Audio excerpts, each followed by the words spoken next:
Batman, Batman, Batman, hey, Batman, Batman. What? Mr. Never use a gap, man. Never turn like a Batman. Hey yo, what is really good? This is your boy A1 Hoops back up in your notification box with another YouTube video. But before we go ahead and get into today's topic, make sure you guys stop what you're doing, take a look at the screen, and follow me on all these social media platforms for daily hoop content. Now today we're going to be talking about one Ben Simmons. You've heard the news, you've heard the stories, the headlines.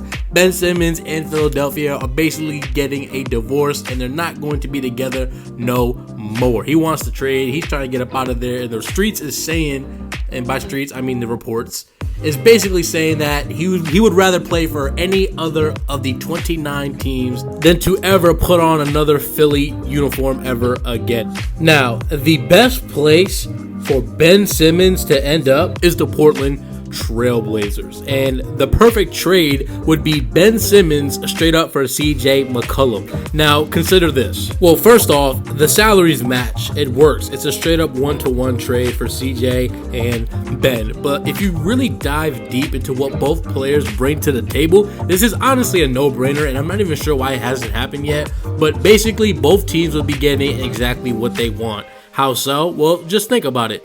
After acquiring a player like Ben Simmons, the Portland Trail Blazers would already be addressing a huge deficit, which is their team defense. The Portland Trail Blazers are a terrible defensive team, and adding Ben Simmons, arguably a top 10 defender in the entire world, would definitely be helping their cause. Not to mention the fact that Ben Simmons is just straight up a better passer, facilitator, and playmaker than CJ McCollum. If you add a guy like Ben Simmons to the Portland Trail Blazers, basically you're giving Dame a huge rest offensively. He doesn't need to be so much of a playmaker as he normally was. Not that CJ was bad at that perhaps, but not anywhere near the level of Ben Simmons. And also, Ben can cover what Dame lacks defensively a lot better than CJ could.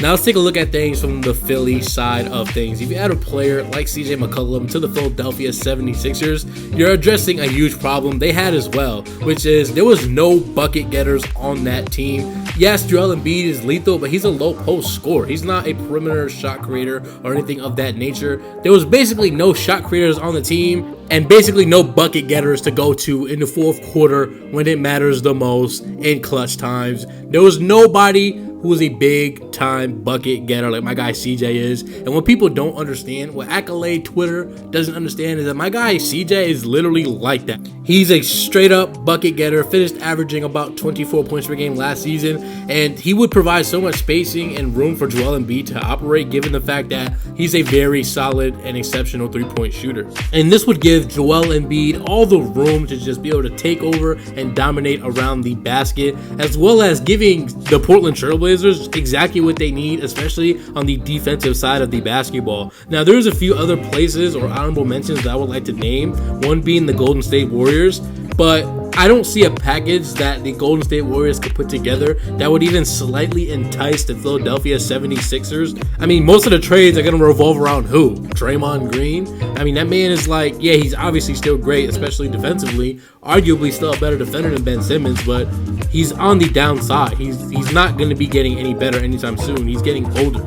But like I said before, the best trade destination for my guy Ben Simmons is clearly the Portland Trail Blazers. If you guys disagree, agree, whatever you guys feel, definitely hit me in the comment section down below. Subscribe to the video if you haven't. And with that being said, it's A1 Hoops signing off. Have a good one.